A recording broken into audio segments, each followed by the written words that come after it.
Face पर pigmentation, dark spots या uneven skin tone होना तो कॉन्फिडेंस ही चला जाता है। और इसी प्रॉब्लम का सोल्यूशन बनकर आया है पॉन्ड्स का एंटी पिगमेंटेशन सीरम। लेकिन क्या ये सीरम सच में काम करता है या सिर्फ एक मार्केटिंग गिमिक है? इसके बारे में डिटेल में रिव्यू देने वाली हूँ क्योंकि मैं इसको काफी टाइम से यूज कर रही हूँ and I hope and I am sure कि कहीं ना कहीं ये रिव्यू आपको हेल्प करेगा पर्टिकुलर प्रोडक्ट को खरीदना है या नहीं खरीदना ये डिसाइड करने में। तो hi guys, welcome back to my channel. मैं हूं रुचि मिश्रा और आप देख रहे हैं चीज टिप्स और मैं शेयर करती हूं स्किन केयर से रिलेटेड रिव्यू, प्रोडक्ट रिव्यू, साथ ही कुछ DIY, इफेक्टिव DIY जिसे हम कहेंगे, सो दैट आप जब भी कोई प्रोडक्ट चूज करेंगे तो ईजी हो जाता है। और अगर आप नए हो तो चैनल को सब्सक्राइब करना बिल्कुल भी मत भूलिएगा। गाइज, आज हम बात करेंगे पॉन्ड्स के एंटी पिगमेंटेशन सीरम के बारे में। मैं इसको हाथ में क्यों लिए हूँ, इसको लगा लेती हूँ। हमारी कुहू मैडम हर चीज तोड़ देती हैं, हर चीज बिखरा देती हैं। आधा सामान यहाँ मिलता, आधा सामान वहाँ मिलता, आधा सामान मिलता ही नहीं है। एनीवेज, और पता है मैं ना आजकल एक सीरम भी यूज कर रही हूँ। मेरे हेयर्स इतने घने होते जा रहे हैं ना, मुझे बड़ा अच्छा लग रहा है। मेरे को तो मैं उम्मीद छोड़ चुकी थी कि मेरे कभी बाल इस तरीके से वापस आएंगे। कुहू के बर्थ के बाद से तो मैंने कंप्लीटली उम्मीद छोड़ दी थी। But anyways, back to pavilion होते हैं। गाइज, आज हम बात करने वाले हैं पॉन्ड्स का एंटी पिगमेंटेशन सीरम के बारे में। मैं आपको दिखा भी देती हूँ जो मैं यूज करती हूँ, ये रहा। इसकी पैकेजिंग कैसी है, इसके प्रोस कॉन्स, के टेक्सचर, इसका क्या रिजल्ट रहा मेरे साथ, सब कुछ मैं डिटेल में शेयर करने वाली हूँ आज आपके साथ। पहले पैकेजिंग की बात करते हैं। इसका जो ऊपर वाला कवर आता है वो आप ऑनलाइन देख लेना, क्योंकि वो कुहू से खेल चुकी है, वो पता नहीं कहाँ गया होगा। तो अब मेरे पास ये बचा है। जैसे कि आप देख पा रहे हो, ये एक ड्रॉपर बॉटल के साथ आता है जो कहीं ना कहीं इजी टू अप्लाई हो जाता है। जब भी आप इसको यूज करोगे ना, इजी एप्लीकेशन हो जाता है। साथ ही ये हाइजीन, क्योंकि कई बार हमारे हाथ में जर्म्स लगे होते हैं, बैक्टीरिया होते हैं, हम बिना हाथ धोए कई बार काम करते करते कोई भी, और फिर अगर अपना स्किन केयर अगर सपोज शुरू कर देते हैं तो वो पूरे जो जर्म्स या बैक्टीरिया हैं वो पूरे हमारी स्किन के पोर्स में जाते हैं इस सीरम के साथ साथ। तो क्या होता है, पहली चीज तो आपको अपने हाथों को बहुत अच्छे से वॉश रखना है। नेल्स को अधिकतर कट रखें, अगर कट नहीं करते हैं तो उन्हें क्लियर रखें, साफ रखें। फिर सिंपली आप जब भी इसको यूज करेंगे तो ये ड्रॉपर के फॉर्म में आता है, आपको दिख ही रहा होगा, ये देखो। और ड्रॉपर से बहुत इजी हो जाता है इसका काम, और आप इसको स्प्रेड कर लो। आप खुद ही देख लो, अफोर्डेबल रेंज में है as compare to high end serum. पहले हमने पैकेजिंग और प्राइस के बारे में बात की, अब हम बात करने जा रहे हैं सेकेंड पॉइंट पे, इसका टेक्सचर एंड एप्लीकेशन।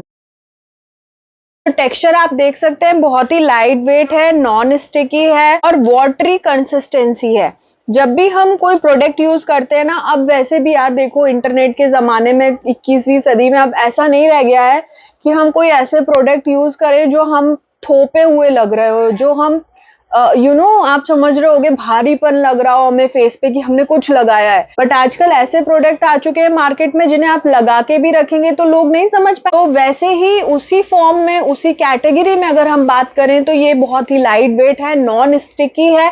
आपको बिल्कुल भी ऐसे फील नहीं होगा कि हमको कुछ चिपचिपा सा लग रहा है अपने फेस पे। और अगर हम इसकी कंसिस्टेंसी की बात करें तो बहुत ही वाटरी है, मतलब जेल फॉर्म में। खासकर जो ऑयली स्किन वाले जो लोग हैं उनके लिए तो ये वरदान है। आप इसको लगाएं, पिगमेंटेशन भी धीरे धीरे रिड्यूस होगा, आपको एक्ने की प्रॉब्लम भी नहीं हो पाएगी, ऑयली फील भी नहीं होगा, और ये अंदर तक डीपली एब्जॉर्ब भी हो जाता है। थर्ड हम बात करते हैं इसके इंग्रेडिएंट के बारे में। पहला है नाइसिनामाइड। नाइसिनामाइड छाया हुआ है सोशल मीडिया पे, आप कहीं पे भी उठा के देख लो, नाइसिनामाइड नाइसिनामाइड नाइसिनामाइड हो रखा है। नाइसिनामाइड बेसिकली एक्ने को कंट्रोल करता है, डार्क स्पॉट पिगमेंटेशन को रिड्यूस करता है, हल्का करना स्टार्ट कर देता है, लाइटन अप करना स्टार्ट करता है। सेकेंड इंग्रेडिएंट की बात करें तो है इसमें हेक्सल रिसोर्सिनॉल। ये क्या करता है, जो मेनली मेलानिन का प्रोडक्शन हमारी स्किन में हो रहा होता है वो रिड्यूस करना स्टार्ट कर देता है, उसको कहीं ना कहीं कम करने में हेल्पफुल होता है। तीसरा इंग्रेडिएंट है विटामिन B3। सभी जानते हैं विटामिन हम चाहे खाएं चाहे हम लगाएं, ब्राइटन अप करने में और रिपेयर करने में बहुत हेल्पफुल होता है। हम इसके फोर्थ पॉइंट पे बात करते हैं जो है रिजल्ट। आप बोलोगे हम लगा रहे हैं हमें रिजल्ट्स नहीं मिल रहे। देखिए, एकदम से कुछ भी नहीं होगा। आपको इसको कंटिन्यू लगाना पड़ेगा, एटलीस्ट आपको 2 हफ्ते कंटिन्यू लगाना पड़ेगा। आप नाइट रूटीन में फॉलो करना स्टार्ट करो, अपना फेस क्लीन करो, फिर इस सीरम को लगा के आपको सो जाना है। ये अपना रिपेयरिंग का काम रात में अच्छे से कर देगा। पिगमेंटेशन ग्रेजुअली लाइट होना स्टार्ट होंगे। आप सोचो कि एक बार में चुटकी बजाते ही काम हो जाए, तो ऐसा नहीं होगा, कहीं नहीं हो सकती ऐसी चीज। तो मुझे ना एक बात याद आ रही है, जब हम लोग कॉलेज में थे तो उस टाइम मोबाइल फोन्स वगैरह नहीं उतने चलन में थे। इंटरनेट आपको जाके साइबर कैफे में बैठना पड़ेगा तब आप नेट यूज कर सकते हो, ऐसे वाले फैसिलिटी थी उस टाइम पे ना। मुझे हल्का हल्का पिगमेंटेशन स्टार्ट हो गया था, क्योंकि मैं धूप में जाती थी, क्योंकि मैं धूप में आना जाना करती थी। कोई क्रीम, कोई प्रिकॉशंस मैं नहीं लेती थी, ना ही फेस पैकअप करके जाती थी। बस अपना जो नहाकर आई और जो मर्जी साबुन यूज किया, जब आए नहाकर तो जो हाथ में मिल गया, सरसों का तेल मिल गया तो सरसों का तेल 2 बूंद लिया, ऐसे रगड़ा, हाथ से मुंह पे लगाया और तैयार होके खाना खा के निकल गए। ये वाला रूटीन था। फिर मेरी ट्यूबलाइट जली कि नहीं, कुछ करना पड़ेगा, ये पूरा ब्लैक हो रहा और बढ़ता जा रहा था वो। मैंने ऑलमोस्ट हर रेमेडी उस टाइम ट्राई की थी। रेमेडीज भी उतनी ज्यादा नहीं पता होती थी। मम्मी ने कुछ बता दिया, नानी ने कुछ सजेस्ट कर दिया, नीम घिस के लगा ली, ऐसे कुछ कुछ चीजें करते रहते थे, बट उनसे रिजल्ट नहीं मिलता था। एक तो कंटिन्यू नहीं रहते थे कि हमेशा रोज ही लगा रहे हैं तो आराम होगा, वैसा भी नहीं था। तो छिटपुट सब ट्राई किया, कभी कुछ हुआ नहीं, रिजल्ट नहीं मिल रहे थे। पूरी कहानी सुनाने के पीछे एक ये कहना चाहती हूँ कि काश उस टाइम ऐसा होता कि ऐसे ऐसे अफोर्डेबल और टारगेटेड और ट्रस्टेड सीरम्स मिल रहे होते ना, तो ये प्रॉब्लम हो ही नहीं पाती। मुझे यहाँ पर भी, आप अभी देखो, हल्का हल्का आपको दिख रहा होगा, हल्का हल्का सा पिगमेंटेशन के डार्क स्पॉट्स बचे हैं अभी भी। Suitability and side effect. हर सिक्के के 2 पहलू होते हैं। सूटेबिलिटी की बात करें तो ऑल स्किन टाइप के लिए है, खासकर ऑयली स्किन के लिए तो ये वरदान है। साथ ही ड्राई स्किन वाले या कॉम्बिनेशन वाले भी इसको यूज कर सकते हैं। फिर भी मैं कहना चाहूंगी, अगर हम साइड इफेक्ट के बारे में बात करें, आपकी स्किन में एक्टिव एक्ने है तो आप पैच टेस्ट जरूर करना इसका, उसके बाद ही इसको लगाना। और जब भी आप दिन में इसको डे टाइम में यूज करोगे, तो आपने जब पहले सीरम लगा लिया, तो आप उसके बाद जब वो थोड़ा सा ड्राई हो जाएगा, उसके बाद आपको सनस्क्रीन से उसको प्रोटेक्ट करना है। आइए अब बात करते हैं इसके 4 अमेजिंग फैक्ट्स के बारे में। पहला, क्लिनिकली प्रूवन है। क्लिनिकली प्रूवन है किस चीज में? टू रिड्यूस योर पिगमेंटेशन, ठीक है। दूसरा, फास्टर एब्जॉर्बेशन।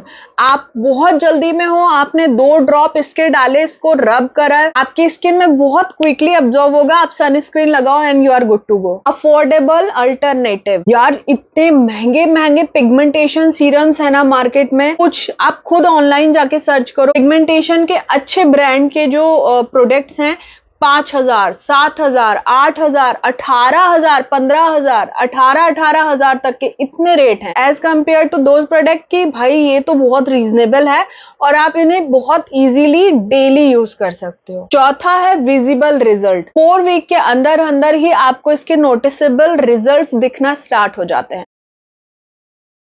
तो भाई ये था मेरा ऑनेस्ट रिव्यू इस प्रोडक्ट को लेकर। तो गाइज, अगर आप भी स्ट्रगल कर रहे हो पिगमेंटेशन से, डार्क स्पॉट से, अनइवन स्किन टोन से, और साथ ही आप चाहते हो कि एक अफोर्डेबल प्रोडक्ट हमें इसके लिए मिल जाए, तो ये एक बेहतरीन ऑप्शन हो सकता है आपके लिए। लेकिन किसी भी चीज में पेशेंस रखना और कंसिस्टेंसी बहुत मायने रखती है, तभी आपको इसके रिजल्ट्स दिखाई देंगे। क्योंकि गाइज एक ही रात में मैजिक नहीं होता है। बालों का ये हाल हो रखा है कि अगर बाल बांधती नहीं हो ना तो इतनी गर्मी लगने लगती है, क्योंकि बाल घने होते जा रहे हैं।